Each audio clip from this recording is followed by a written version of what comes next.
ঘুমের মধ্যে আসলে অক্সিজেনের স্বল্পতা সবার জন্য এই জিনিসটা আসলে প্রযোজ্য না, সবার হয়েও থাকে না।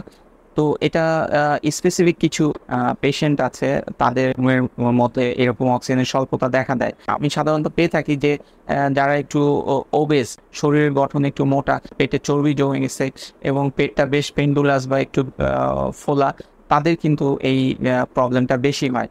এবং আপনি কিভাবে বুঝবেন যে আপনার ঘুমের মধ্যে অক্সিজেনের স্বল্পতা হচ্ছে? আপনার কাছের মানুষটা যার একটু পেটটা ফোলা, সে কিন্তু ঘুমালে দেখবেন যে সে ঘুমের মধ্যে কিন্তু নাক ডাকছে। এবং একটু খেয়াল করে দেখবেন যে জোরে জোরে যখন নাক ডাকছে, নাক ডাকতে ডাকতে ডাকতে ডাকতে কিন্তু কিছু সময়ের জন্য সে কিন্তু একদমই শ্বাস প্রশ্বাস ছাড়া কিছু সময় পার করে। তো এরপরে সে আবার কিন্তু ঘুম থেকে নড়ে চড়ে উঠে এবং আবার সে ঘুমের মধ্যে ফিরে যায় এবং আবার সে নাক ডাকতে থাকে। এইরকম ভাবে সারা রাত সে পার করে।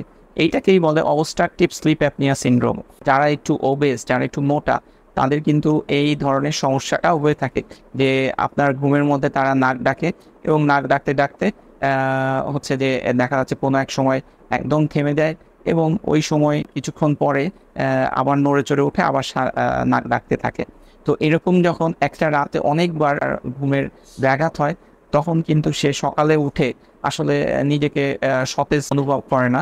সে একটু ড্রাউজি, একটু ঘুম ঘুম ভাব থাকে তার মধ্যে এবং দেখা যায় যে কোনো কাজেই তার মন বসে না এবং কনসেন্ট্রেশন দিতে পারছে না কাজের মধ্যে এবং একটু বসে থাকলেই দেখা যাচ্ছে যে সে কিন্তু ঘুমিয়ে পড়ছে। অবস্ট্রাকটিভ স্লিপ অ্যাপনিয়া বা ঘুমের মধ্যে অক্সিজেন স্বল্পতা হলে এই সমস্যাগুলো দেখা যায়।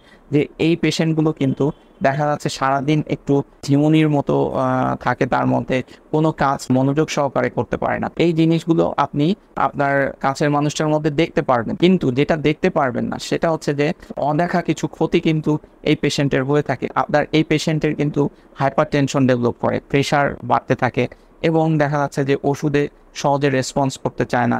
তারপরে আপনার এই পেশেন্টগুলোর কিন্তু হার্টের অ্যাটাকের ঝুঁকি বাড়ে, মস্তিষ্কের রক্তক্ষরণ হতে পারে, স্ট্রোক, হার্ট অ্যাটাক, তারপরে আপনার হচ্ছে স্বাস্থ্যেরই কিন্তু ঝুঁকি এই পেশেন্টগুলোর দেখা যায়।